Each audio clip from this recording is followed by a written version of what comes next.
welcome. I am so excited to be here with you all here in New Orleans to kick off the 2015 BoardSource Leadership Forum.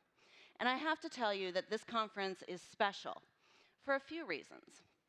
This is our first time in New Orleans, and it's an opportunity for us to celebrate all that makes this community special, including the incredible nonprofit community here and all of the work that they've done to help rebuild New Orleans now 10 years after the devastation of Hurricane Katrina. It is truly an incredible example of this year's conference theme, leading together for the public good. This is also the conference that marks the beginning of a new biennial schedule for us at BoardSource. And we've done our best to pack 2 years of incredible programming into this one conference. And I promise you, you will not be disappointed. And finally, as John shared with you, this is our largest conference on record. There are close to 900 of you here in the audience today coming together to support and strengthen nonprofit leadership at the highest level, the board of directors. Leadership, whether we're talking about board leadership or leadership more broadly, takes incredible knowledge and understanding. It takes commitment and hard work, and it takes passion and tenacity. These are all words that could be used to describe this morning's speakers as well, James Carville and Mary Matalin.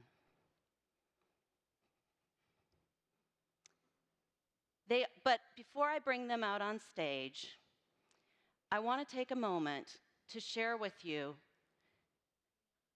what makes their leadership so special.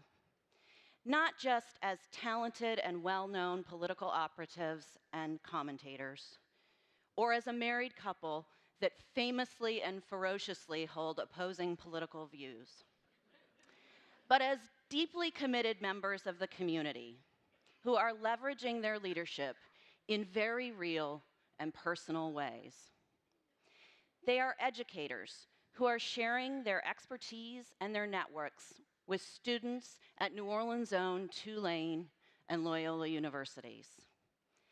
They are nonprofit leaders who are serving as board members in other key roles with local and national nonprofits.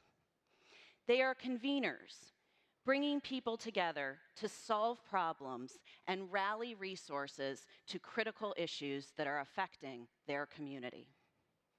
And they are ambassadors, drawing attention to what makes New Orleans such an incredibly special place. Its people, its culture, its unique relationship with its geography, its way of life. These are two incredible leaders who know what it means to commit to the things that matter when it matters most. Please join me in welcoming James Carville and Mary Matalin.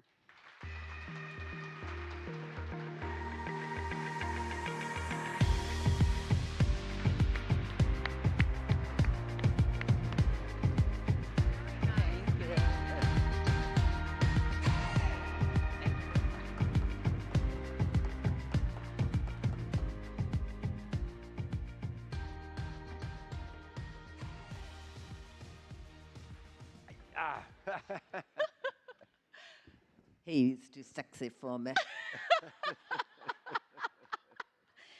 So I want to start by talking a little bit about your decision to come back to New Orleans and what that meant for you as a family and why you felt that was so incredibly important for you to do. Oh, you want to go first, honey? Okay. Okay. Thank you. Les bon temps roulé. Thank you for coming here. I can't believe it's your first time. I'm confident it won't be your last. And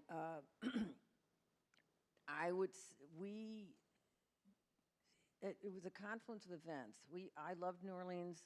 I loved New Orleans long before I knew Winchester James Carville. We got married here.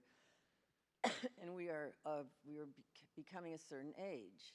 We're now at that certain age where we can live without sex, but not our glasses, okay? So we were coming up to that age, and we were starting to, I'm just kidding, as you well know. If you weren't awake before, you're awake now. It's potty time. Okay, so we had done, we loved our life in politics. We're still very involved in politics, but we had kids. I was 42 and 45 when I had them, and we are devoted to our families, our faith, and community and all. So we wanted to,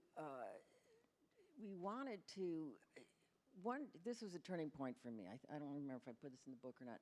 I was standing in line with my then 6-year-old at school, and of course, I looked like a grandma, and the mother, the regulation age mother behind me, this little tennis outfit and perky and a ponytail. I'm like, oh, I look like you're supposed to look when you've had 2 kids in your mid-40s, which I don't advise. So she taps me on the back, and she goes, "You were such a bitch on Meet the Press yesterday." And my little girl grabs my hand. She goes, "My mother's going to break, and she's going to break bad." I said, that you should not be 6 years old and have to deal with that. But my one concern was that our proximity to James' alma mater, Louisiana State University, which the aforementioned we shan't mention after this weekend's game, which he attended for 11 years, that the proximity to his academic record would be somewhat discouraging to our girls. He did have a 4.0. That was his blood alcohol level. So that, we love it here. We love what you said about it. And defend yourself, darling. No. I grew up about 65 miles north of here, right on the Mississippi River. And my grandmother was from New Orleans. I mean, it's to New Orleans, Baton Rouge, sort of back and forth.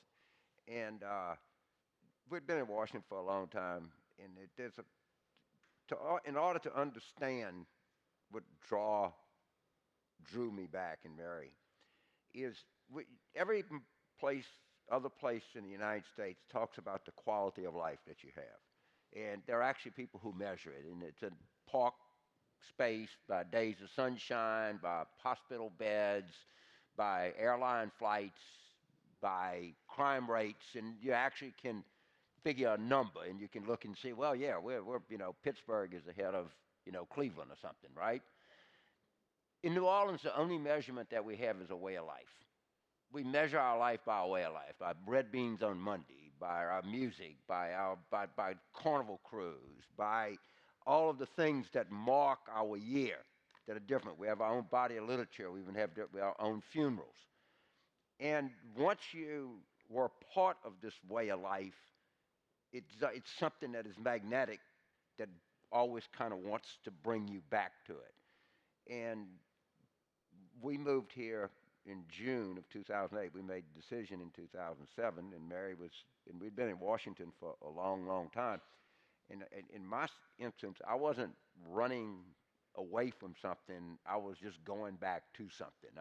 The way I described it is I was an old Jew. It was just time to go back to my Jerusalem. And, I know it has. I mean, it's one of the smartest decisions that we made for our family, for our marriage, for our general sort of well-being. So we're very happy here. And I'm going to get red beans today. And so should you. You talk in the book about the opportunity to come back and be a part of an opportunity to make a real impact, and sort of the special opportunity to build something new or to save something worth saving. And I'm just curious if you can share with us how you thought about coming to New Orleans, the opportunity to really bring some leadership and some notoriety, honestly, to some important issues. How you thought about prioritizing where you wanted to really make that impact? That's a very well asked question, because immediately after Katrina, the aftermath of it, you really couldn't prioritize. It was, as we say in politics and many things, like drinking from a fire hydrant. I had been in national politics, worked for 3 presidents, blah, blah, blah, thought I had some impact. that is not impact. That's not tangible impact. I'm not saying it's not historic and it wasn't wonderful. But here, it's immediate cause and effect.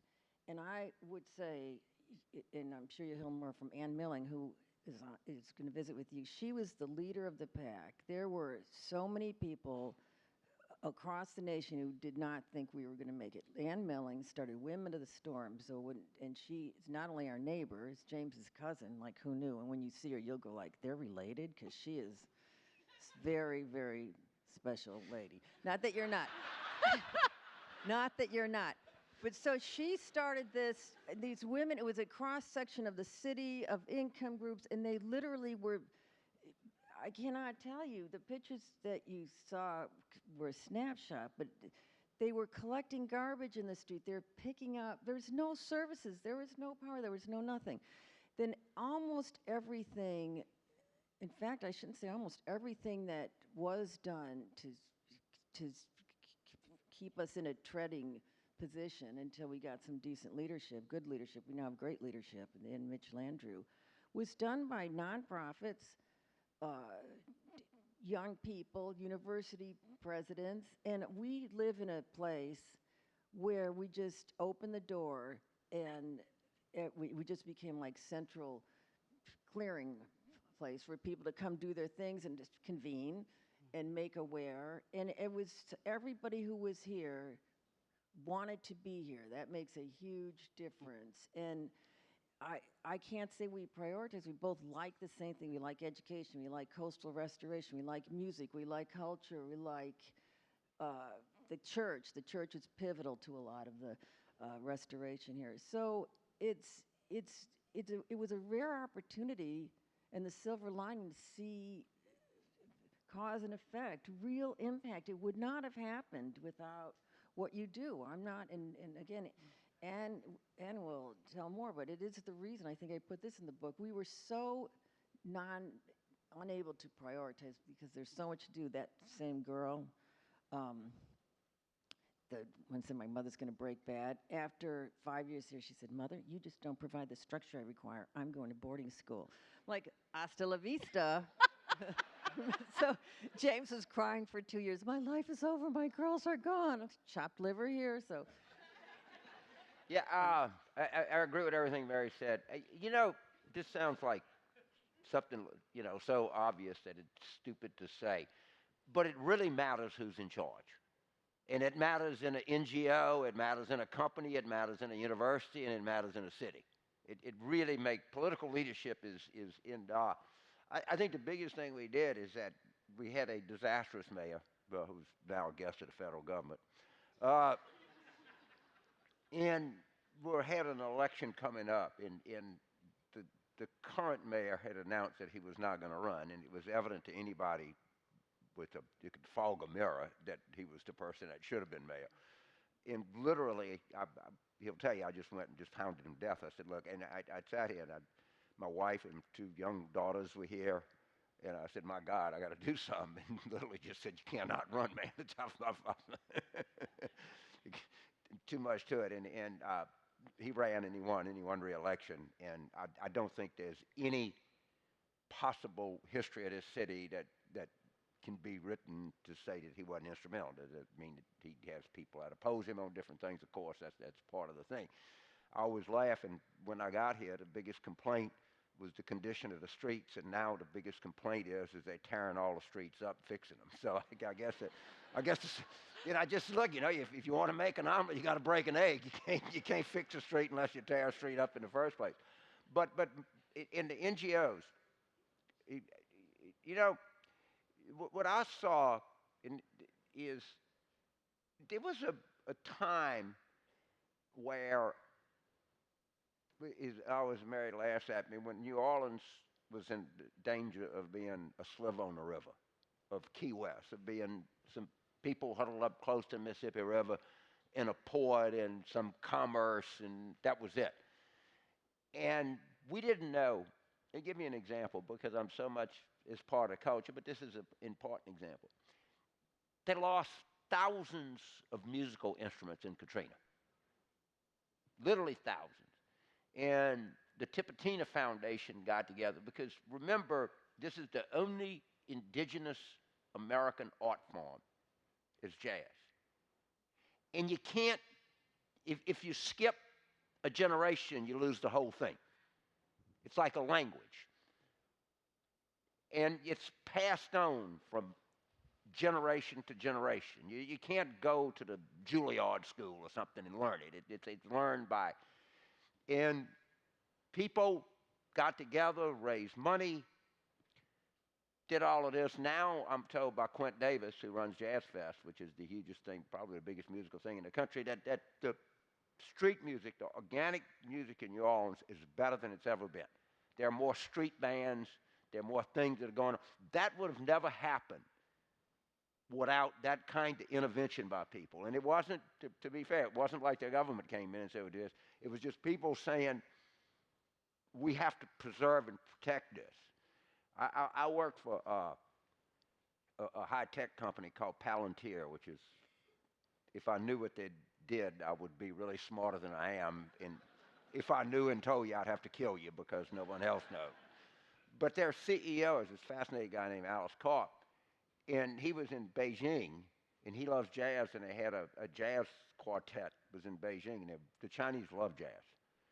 And he says, this is why we'll always be first, is that as soon as they played, everybody rushed up to the musicians, and the first question the Chinese asked is, how did you memorize all of those notes? I'll give you another example in terms of just people. The day that Katrina hit, or the engineering failure occurred, as I like to call it, there were like 809 restaurants in the New Orleans area, and there were 475,000 people in the city.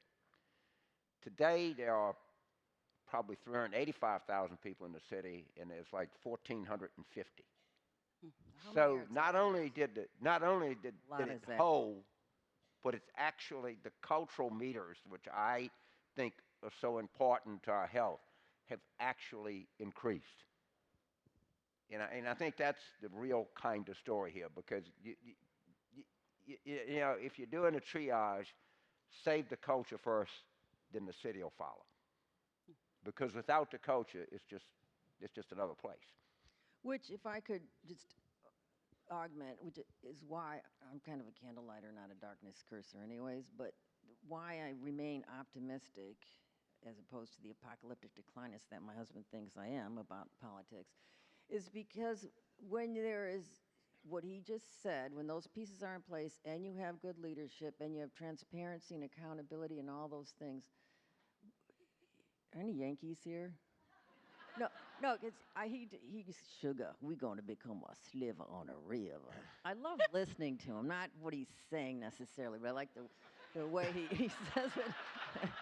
So, that confluence of events, this seriously, for 20 years before we came here, Louisiana was known for half the states underwater and the other half is under indictment. So it was a big joke when I moved here. And my friends were like, what? Am I making... No. So she's right. In let's say the 2 years after Katrina didn't count because of the guest of the federal government right now. So in that we just had our 10th anniversary. 8 years, look what we did. We are, in addition to the metric he indicated, and I was rudely interrupting to say a number of those are top Zagat restaurants. We are the #1 brain gain. We are Silicon South. We are the #1 entrepreneurial. We're #1 startup. Our housing is booming. We have almost no unemployment. We have a med tech corridor that's coming up. We have the most Teach for America, the greatest kids here that come here. We have the highest increase in education reform, improvement, just in the state, in the country. I mean, that's people, leadership, will, coming together and doing it. So if we could do that here, which we were destined to be, or suggested to be destined to be a sliver on a river, well, then the country can do it too. I think Mitch Landrieu is not only a great leader, what he has done here, we are thinking beyond Katrina. Katrina 10 was the end. of you. I want you to speak to this. We are building towards what urban renewal could be around the world. I think really we're a prototype for progress for changes. Certain progress is not.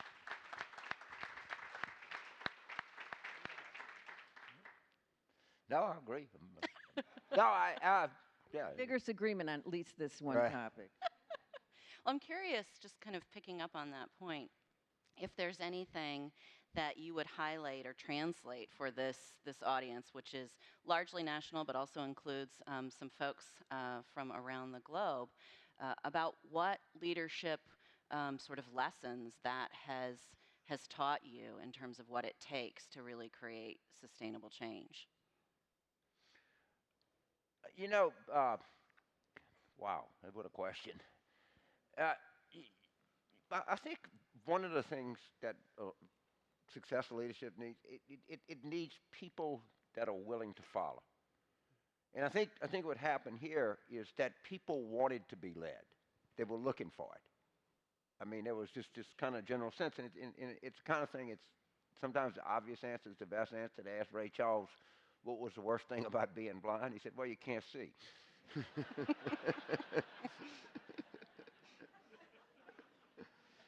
But I mean, there's a kind of a moment where Franklin Roosevelt was a great leader during. Well, people wanted to be led, Mhm. and a lot of times I think that it comes from a desire, and sometimes you have to.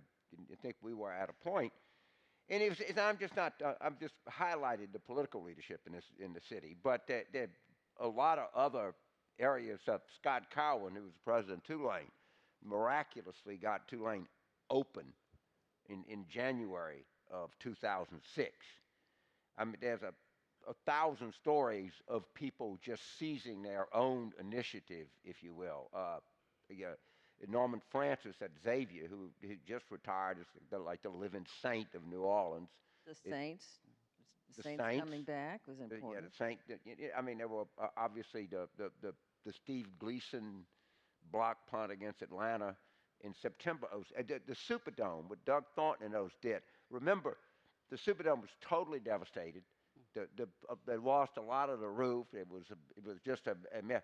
They were up and running a year later. And so I mean, there's so many different things that you can point to. Uh, but all of this was, I think, a result of people wanting to be led. Give me an assignment. We came here and, all right, this is a list of two different things. I think for the first 2, 3 years we moved here, we never had a non-charitable event in our house. I just said, we ought to just invite some friends over and drink and, tell lies or something. But it was just this sort of sense of civic necessity that was driving everything. Now, I do think that the attitude here is Katrina recovery 2005, 2015. Okay, now that's part of our history. We're proud of what we did, but we're moving on. And I'm proud and honored to say that my wife and I have been asked to serve as co-chair people of the 2018 Tricentenary celebration of the city of New Orleans, which is going to be a huge event that we really looking forward to. So we want to look forward to our 4th century and prepare for that as much as we can. That brings up the international community because obviously there is a huge domestic assistance in our recovery and rebuilding. But for the 300th anniversary, we just had a party at the French embassy in Washington because Mitch wants to bring all the presidents who had anything to do with the founding of New Orleans. So you think of this as a French city, and it was, but the Spanish controlled it for 40 years. But it's the crossroads of all the world. You can see it in the culture. It's such a gumbo. It's so cliche to say that, but it's just, when we started going through all the countries and all the presidents, we wanted to be here for that celebration. It was remarkable. And in our assistance for rebuilding, we got help from all over the world, and lots of great ideas. I think to go to your question, you had to be, and when you're flat on your back, it's easier to be open to. We always, or against, we're going to do it this way because we've always done it this way. We took ideas from everywhere. We went very early on to Amsterdam, to their flood control. We went to, when Brad Pitt came here and redid the Make It Right in the lower ninth. There was a lot of complaints about that discovered that he brought architects from all over the world, the best architects, and not only did they find new environmentally sustainable and affordable, those homes create energy, they have flood protection, they've discovered that is the best flood protected place now environmentally. They have roof gardens, they have previous streets, I forget what whatever that stuff, that all the plants there are succulent. I mean, the things we discovered just by opening our hearts, opening our minds, and letting people help us, that's not always easy in politics and in nonprofits, I'm sure. And let me say something nice about Hollywood. What Brad Pitt did was really remarkable. And I mean, he put real skin in the game. I mean, he didn't, people say, these guys will come in, they'll do something, they'll publicists will have something, they'll get a couple of good articles, and they go. I mean, they're still doing that stuff. Sandra Bullock, go right Canal Street, 20 blocks from here is Warren Easton High School. She's putting millions in that. Now, I'm happy to say that she's playing me in this movie, Our Brand is Crisis, and then and Billy Bob Thornton played me in Primary Color, so I kind of don't know which bathroom to use. I'm like, I'll help you out with that. Use your own. But there's some other where you would have said, all right, here it is, Brad Pitt, Sandra Bullock, they're going to come in and do this. And they stayed. In Brad Pitt, I think every March or so, brings, fleeces all those Hollywood guys for millions of dollars to, contribute to the city. And Sandra has a house here, and you see her around all the time, and she's really committed to that school. So I think there's actually a kind of good story even underneath all of this, if you will. Absolutely, absolutely. I want to shift gears and talk a little bit about your involvement with nonprofit organizations and causes. But before we do that, since you mentioned music, you mentioned gumbo, you mentioned some of the great restaurants, what advice do you have to these folks who are visiting from out of town in terms of places they should visit while they're here? I give you one. First of all, not very far from here is actually a kind of a Cajun restaurant, which is a little different than Creole food. This is not the same thing like Arno's. It's called the Bon Ton Cafe. They have excellent red beans and rice on Monday. There's another one that's the red streetcar line, not the uptown, not the green one, but the Canal Street line. Take it to 2 blocks before Carrollton, and it's Temecula Street or something like that. It starts with a T, and you can't pronounce it. Get off there and walk 1 block and go to a place called Katie's, which is a mid-city neighborhood. I don't think there's a tourist that's ever been in there. And it's got a lot of, it's good. It's very, it's casual, but it's very good. They have a very, very extensive menu. And if that's crowded, right behind is a place called Liuz's, which is another really good neighborhood restaurant. But I would highly recommend those if you just wanted a sort of organic New Orleans experience. And no one's ever gone wrong by eating at Mr. B's, which is right over at the corner of Royal and Iberville Street. Yeah, they were the kind of first of those kind of casual Creole bistros. It's owned by the same family that owns Commander's, and a terrific restaurant. And they have like the best barbecue shrimp. Many things they have there good. But those are some just. I'm from Chicago, where we have no dearth of restaurants and culture and such. But there's something unique about Louisianans. At breakfast, they start talking about lunch. At lunch, they start talking about dinner. At dinner, they're talking about breakfast. You notice you asked what to do? Food. Okay, it's food. And I will say about the food, in case you have heard otherwise, we get 3 deliveries of fresh fish a day, so that you can never go wrong on the fish, and our fish is fine since a BP. But I would also add, in between meals, the World War II Museum we talked about. If you want to just see really phenomenal architecture, take the other streetcar up St. Charles. Really, really, New Orleans was built in the Gilded Age, so there's really amazing architecture. Our art museum is fabulous. City Park is fabulous. The guy who did Central Park did Audubon Park and did City Park. The churches here are European level, and they're used, okay? So they're always packed. The Catholicism, all the churches are a big part of the community here. The new art district that is by the World War II Museum is everything is, if you want to go shopping, ladies, Magazine Street is over a mile of totally unique artisans, 5 miles, right, but who make their stuff and sell it. They're this same little girl that you don't provide enough structure. Because the thing I really don't like here is there's no chain restaurants, there's no chain stores. I'm like, well, so that's Magazine Street, or if you want some really high-end crafts, also great antiques up there. It's endless. Right. Yeah, Magazine Street's probably the most consistently interesting street in the country, and it starts right there, right here, and you can just The best dive bars too.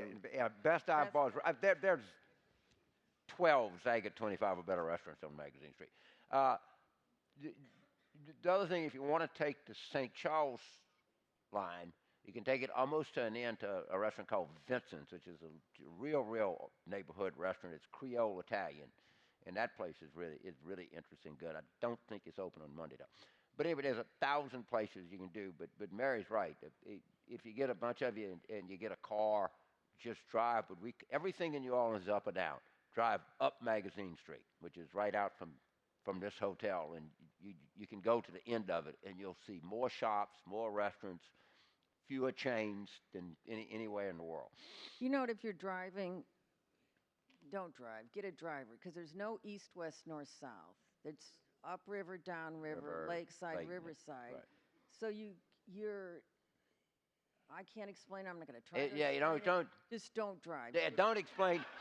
If you look at the bridge there that goes from the east bank to the west bank, just so you know, you're driving due east to get to the west bank.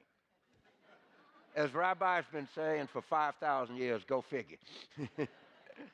I have to say on that point, I love the part of your book where you're talking about navigating the city. I mean, it's just the GPS says, the GPS says, don't even turn me on, girl, because I don't know where we're going. It's like really hard once you get it, you got it, but you're not going to, don't waste time on it now.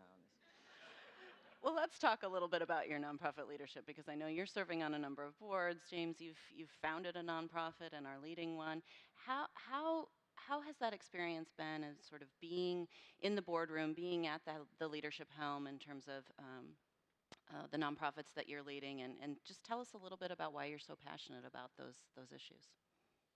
And if you were talking in the back, and I didn't realize that what a huge percent of GDP nonprofits are. And if you just,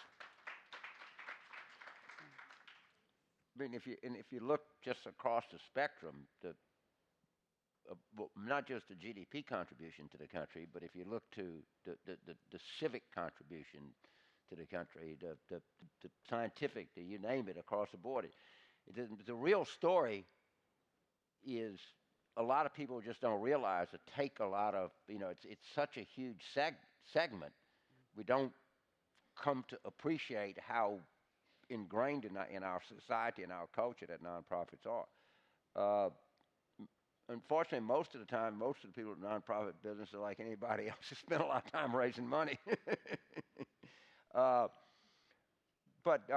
No, and I just, it was such an education sitting in the back and talking to John just about and again, it's something I knew that they were huge, that there were a lot, they were influential, but I never knew it was such a large part of our economy that it is, or how much it is.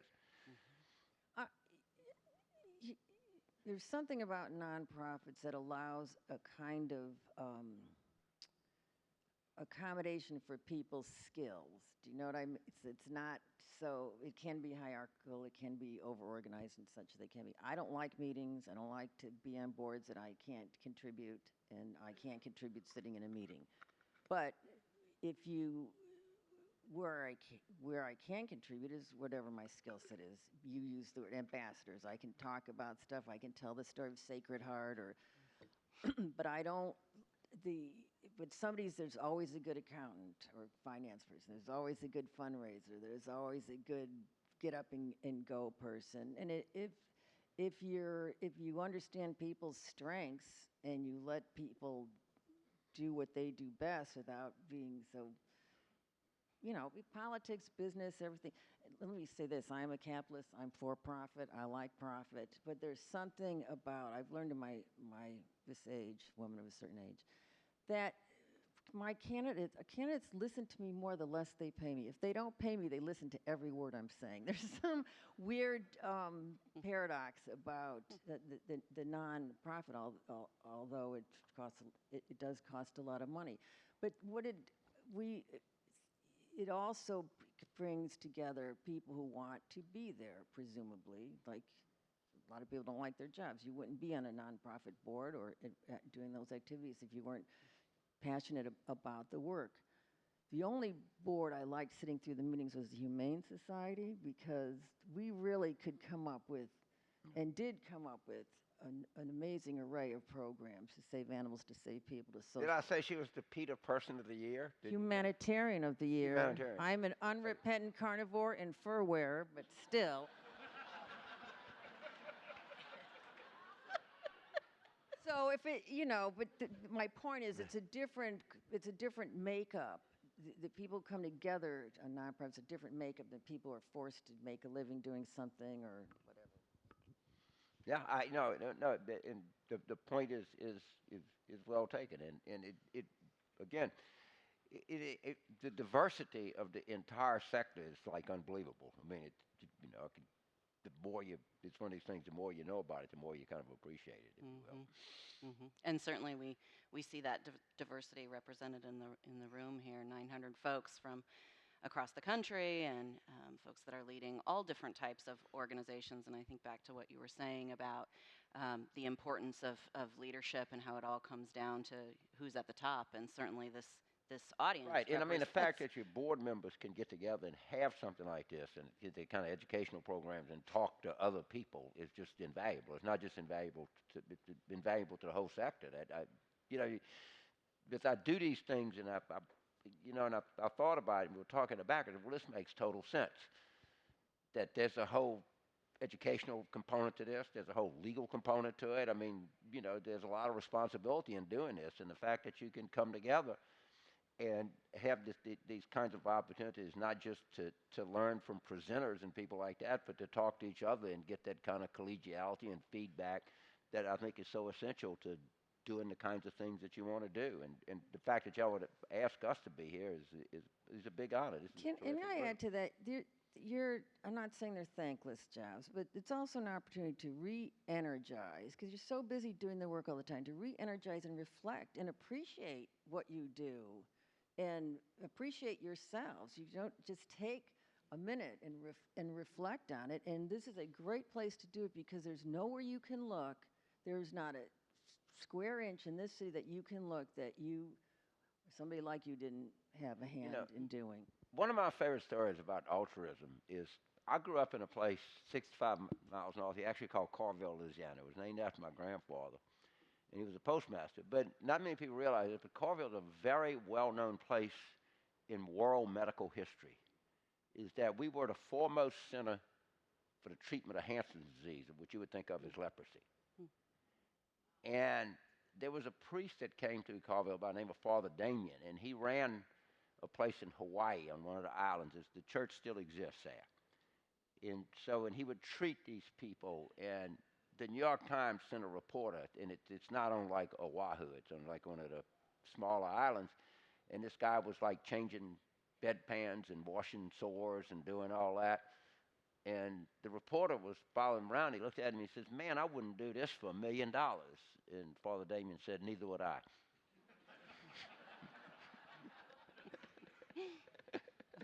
Which I thought is kind of one of my favorite kind of one-liners about what people do, and it sort of connected to my hometown. And yeah, you probably don't have time, but the architecture there, it's now, we don't do that anymore. It closed its function of treating people with Hanson's in 1994, but now the National Guard does it. The architecture there is unbelievable. And it's really, if you stay an extra day, it's really worth a drive. And they have the Museum of Hanson's Disease there. But it's a gorgeous place. You can look it up online. It's my hometown. That's one stop sign in Carville. That's it. It ain't much. But the hospital, the former hospital, is really something to see, and it's very off the beaten path. Can I say something about Yeah, Carville? Just please. it makes me laugh. In Carville are the Carvilles. Okay, that's it. So when James brought me home, his mother goes, "Sugar, darling, you're the first girl he's brought home that's of legal age."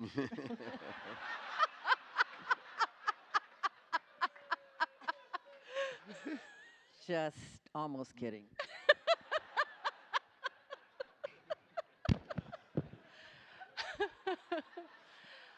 I want to be sure to give us some time to talk politics, and I'm sure that folks are interested in your perspectives on the current political environment. And I just want to start by asking, how have your perspectives on Washington specifically changed now that you've moved to New Orleans? And does it look better or worse from 1,000 miles away? I think politics is politics. We're both historians, or amateur historians. If you think this is ugly, read the Jefferson Adams campaign of 1800, or read Cicero. They did it. Cicero and Socrates and those kind of political leaders, philosophical leaders, they killed them. Okay, so this is not. And he works all around the world. We did this thing in Iraq together, in democracy in the Middle East, and these women who couldn't understand a word he was saying, and they thought he was Elvis Presley, but he. He had this, we were trying to teach them how to institutionalize human rights and Constitution and all this stuff.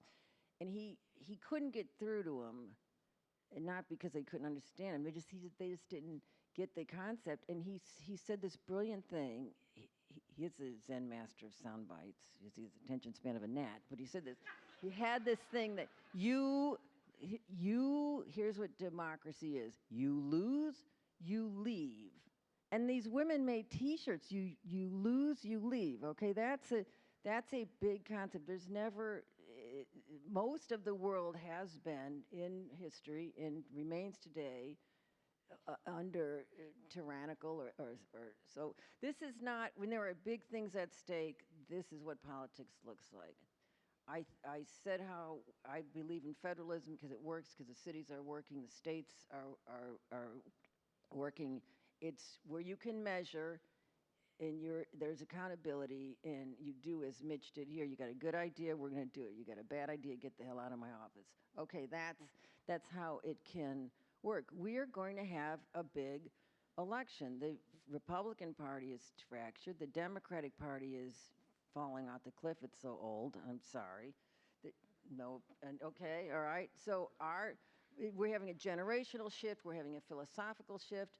I am a conservative. I'm a constitutional conservative. I'm very displeased with my party right now. So I find Washington gibberish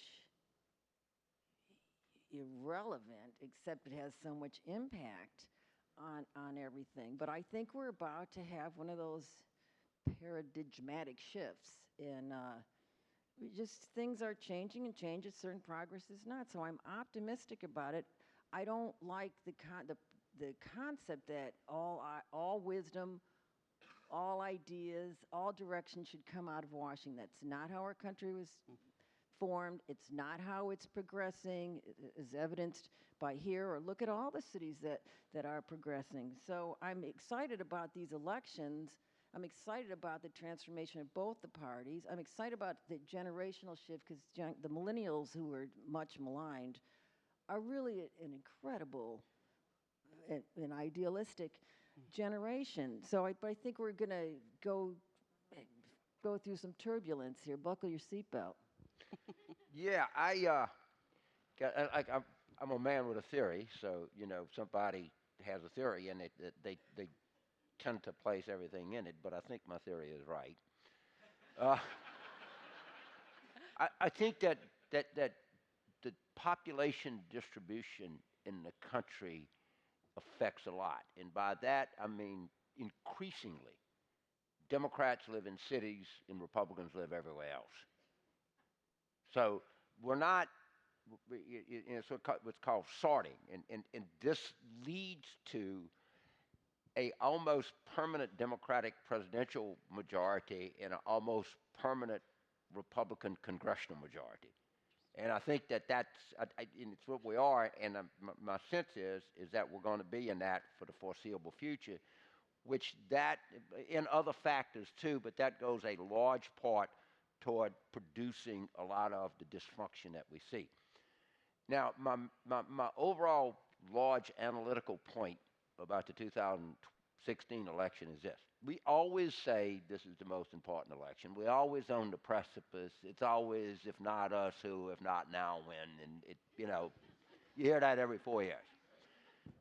What is interesting about this race is the consequence for the losing party.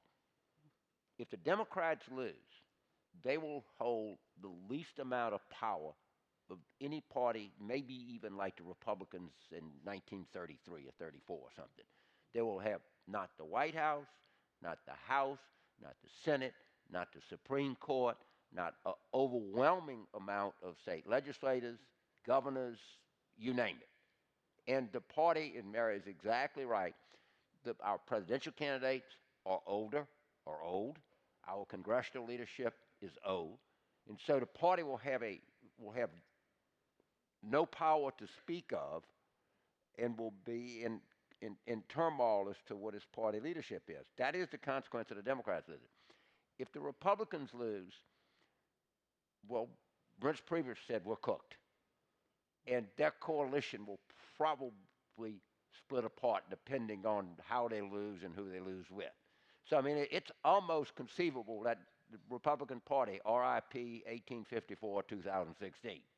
And it's a real, because they will have lost 6 out of the popular vote and 6 out of 7 elections, and the demographics are just going against them in a very, very rapid rate. So one way or the other, we're heading into a watershed year with real consequence in terms of the political parties. Now, there's also policy consequences that are enormous also, but I'm just talking about to go back to my point about sorting, and it's much more sorted now than it was in 2012. My illustrative statistic is Pennsylvania. Obama carried, just to show you how concentrated Democratic population is, he carried Pennsylvania by 5 percentage points. There are 18 congressional districts in Pennsylvania.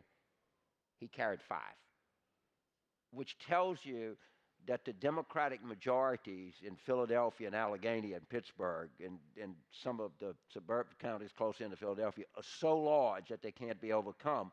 But the population distribution in Pennsylvania is such that, and some of it is gerrymandered, but I got to tell you it's about 25%. Some of it is just sorting. And it's increasingly that Democrats don't really know a lot of Republicans, and Republicans really don't know a lot of Democrats. And that's becoming more and more the case in the country. Can I give some other statistics to not denigrate his theory, because it's not wrong. It's just there's more to it. Right.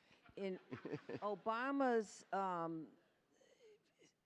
tenure, he's lost 69 House seats, 13 Senate seats, 12 governors and over 1,000 legislative seats. Now, what does that mean? That means they have no bench. The way you come up to the federal level is to be a legislator. That's also provided. We have the majority of the governorships now and a majority of combined chambers, meaning we control both chambers. Those states, so we have a template. We can see what works and what doesn't work. And people have never been less enchanted or more disenchanted with the parties, okay, including me. I know they don't want to identify as a Republican. They might, or liberal or conservative. They're just done with labels.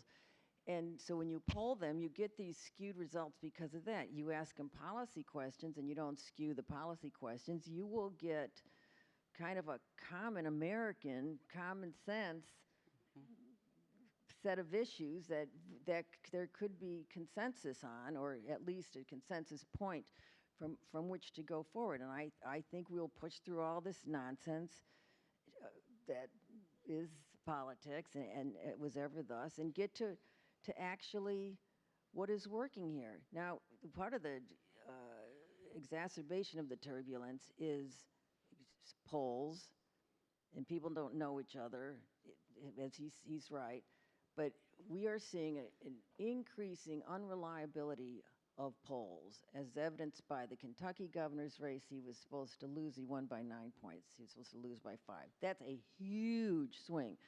In polls, not all of them are inaccurate. A lot of them are inaccurate. Now they're unreliable. Right now, the average reliable response rate is 1%. Now, the paradox is these polls are determining who gets in the debates, who's on the stage, where funders go. So it's hard for citizens, as Jefferson said, we're only as good as informed as our citizenry is. Well, it's hard to stay informed. So what's happening now is Jeb and Christie and Kasich, who's dropped 11 mil in New Hampshire, are just running around New Hampshire trying to overcome Trump and Carson, who have barely been there but are leading in New Hampshire. And Bobby, our governor, I think is going to do, you haven't heard from him? He's been on the baby stage, or what do they call that, the kitchen table stage? And I don't even know if he's on the the lower stage for the debate tomorrow. Yeah, he's not on the big one. He might pop up in Iowa somewhere. Okay, so we're looking. It's like Plato. God help America. Never mind. I'm making a large point, Mr. Partisan. I'm saying, don't look at the polls now, and we've got plenty of time to get past the Trumpalooza and all that jazz, and to start getting into some real policy discussions, which are going to happen, my guess, is not for a while. I was in Oklahoma, and I said, if a stupid person is thinking something, Trump is saying it.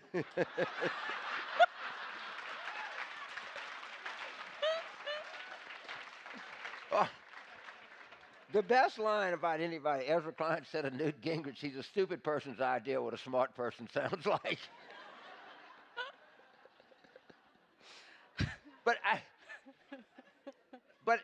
But Trump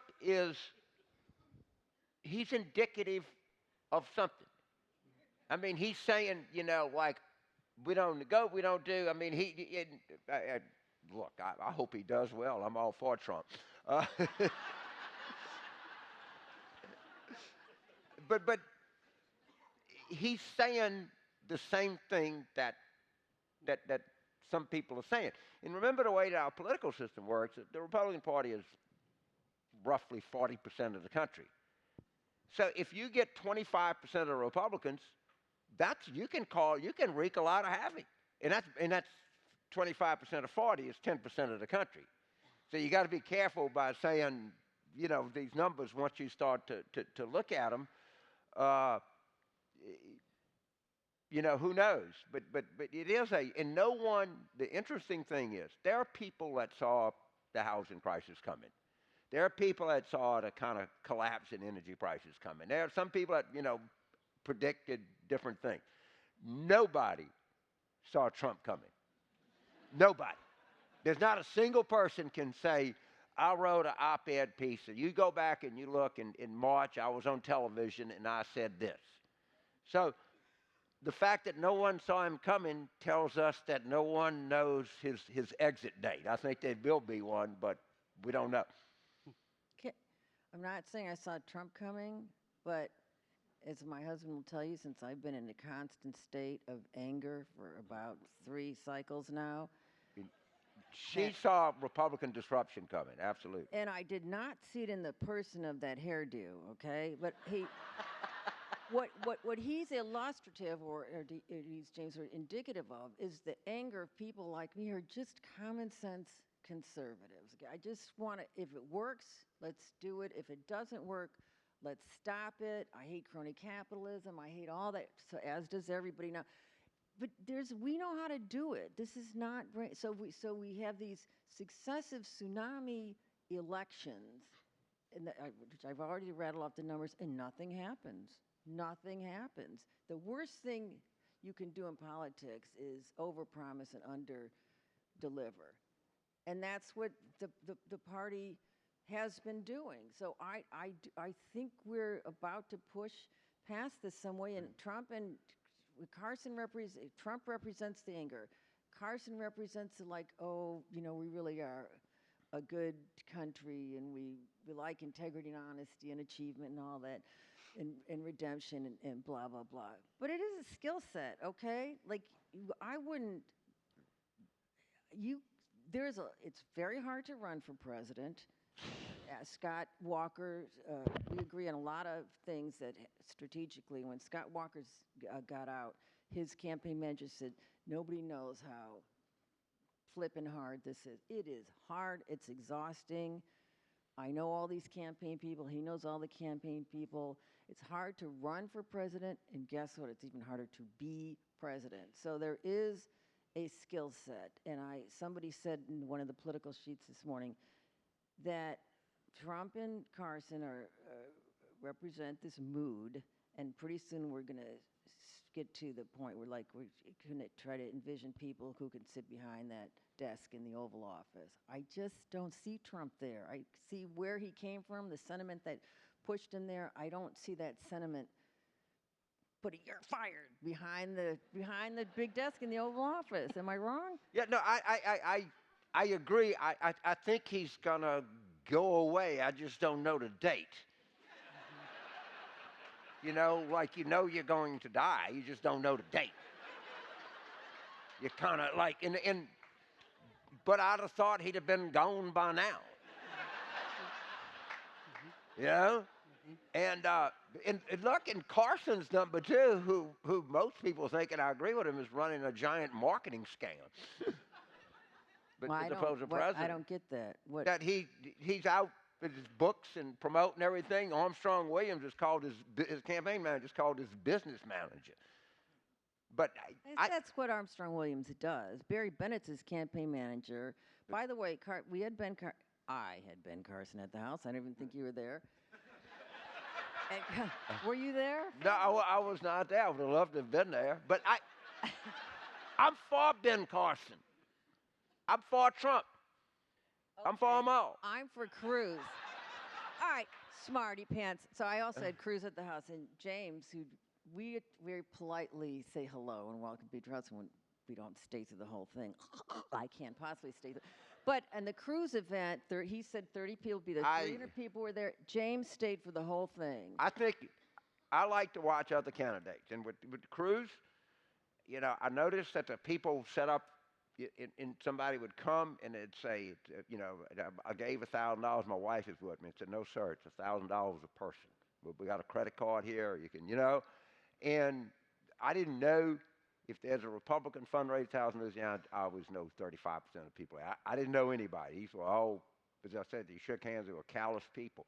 And Cruz has I think he's out there, but he has a very tightly presented stump speech. I think if I had to go to the window and bet it was a horse race, if I got good odds, I would bet on Cruz, because I think he's positioned himself in a very advantageous way for what I tend to believe, as do most people, inevitable collapse of Trump and Carson. But, you know, I don't know. I mean, there's one choice that the Republicans have, and that's Rubio. And Rubio's got a lot to withstand. Everything else, I think, is going to be a bad defeat for them. Now, that's my view. In Bush, I just don't think right now he can't get them to listen to him. That's his problem. It's not that people say, well, he's not that same. It doesn't matter what, you know, if I can tell you that such and such is the finest car in the world, but if you're not looking to buy a car, it doesn't matter.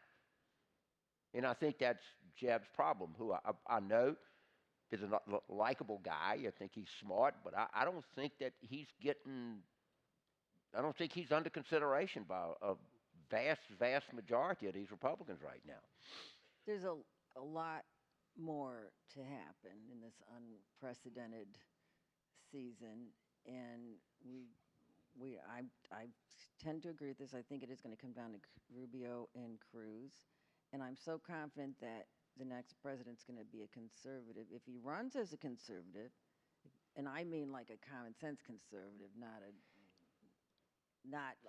making himself vulnerable to their charges of demonizing and extremists. I'm so confident, I bet my husband anything he wants for the rest of his life, and I already know what I want. I know, it is going to be. Yeah, I think that it was just a fundamental disagreement. I'm a guy with a theory, and my wife is a woman with a theory. One of these theories are going to be right. All right? And somebody is going to get something nice.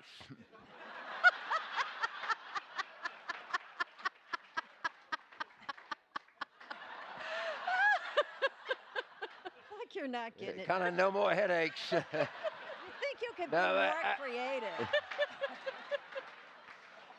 Don't tell Andrew. Yeah, my theory is the country is overcoming these fundamental demographic and attitudinal changes, and that it's already starting to manifest itself, and it will be very evident by 2016 that today. And her theory is that the country, at some level, is a country in waiting for a giant conservative revival. And we don't know. That's why they play the game. That's why the people go out and vote. But we'll see. But there is we don't just have different kind of philosophical views about politics, but we have a different view of where the American electorate is. Well, I have to say, I'm fascinated by this concept of a potentially permanent and structural polarization around geography. And I don't think it's permanent, but I think it's for the foreseeable future. I think the immediate future is going to have that. Well, and I'm optimistic if you think that folks are actually on a path to finding some common ground. I'm curious for both of you, if in either of those scenarios, what as leaders, whether as individual citizens or as nonprofit leaders, do you think that we can do to help our leadership find common ground, if anything? Is that a completely Pollyanna question? No, that's what we did here, and that's what you do. And I like the way you articulated it at the outset. First of all, to repeat, it is a skill set to be a leader, to be a politician. But they need good information. I mean, people are coming at them all the time with either complaints or in pursuit of their self-interest. What you bring to them is, this works, we tried this works in this situation. This doesn't work in this situation. They like, the better idea you bring them and the more successful it has been, the better they're going to open their heart and minds and ears and purse and access and get it done, okay? So they like, what you can bring is evidence, and empirical evidence and data and know-how and vigor and solutions. Don't bring another problem to these guys who here. I once went to the movies with our mayor too, because we're who's that guy that flies around? The Maddie's read all of them. You know that. Well, you don't know any of this stuff. J.K. Rowling guy. Okay, so we're. Harry Potter. Harry Potter. We're standing in line. Thank you. I told you, we're a senior. I mean, it's working out great for us because he can't hear and I never did listen. So it's not, I'm not complaining about the age. Yeah, exactly.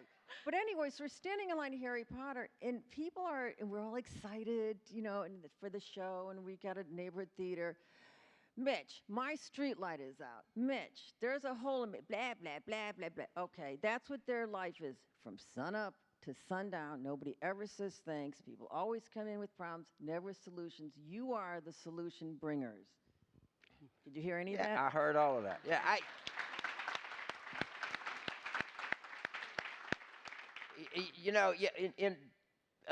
again, you just go around the country and you see the kinds of thing. And I mean, I think New Orleans is a prime example of in the whole leadership. I mean, I think somebody should do a book, an article on the contributions that NGOs made here. Because I mean, and it did not wait for things to happen.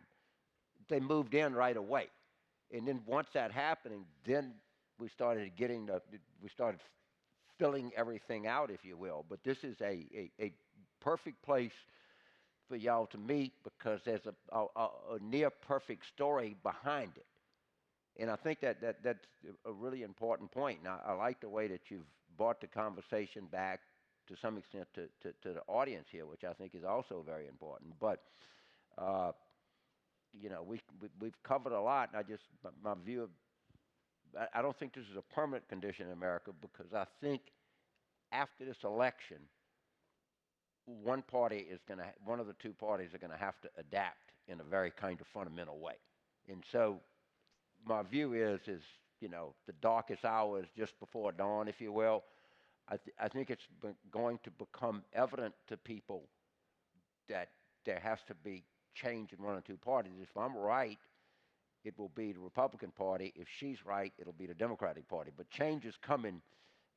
I'm almost certain of that. Just who it's coming to and how it's going to come about is what the election is going to be about. One of the other reasons I'm optimistic that ties to you guys, Ann Milling. You're going to visit with her this afternoon. Mm-hmm. There'll always be people like Ann Milling. I don't know. That's Okay, she is very special. But one of the things she does as a leader is she gives all her followers credit. You never see her. I'm surprised she is in everything from Liberty's Kitchen to Women of the Storm. There's nothing that woman's hand is not touched, but it's deft and delicate. But she gives people who come and help her all the credit, does she not? Yeah, and she's she's a personification, as I suspect that many of you in this room are. One of I love expressions, and no one knows who said this, but it's my favorite. It is better to light one candle than it is to curse the darkness. I think that said something like that. I think that there are a lot of people in this country like that. That everybody else is cursing the darkness and they're lighting a candle. Well, you've got a room full of folks who are committed right. to You got a lot of lighting the candle lighters candle. in this room. Yeah, right. Absolutely. James, Mary, thank you Thank so you. much for being with us.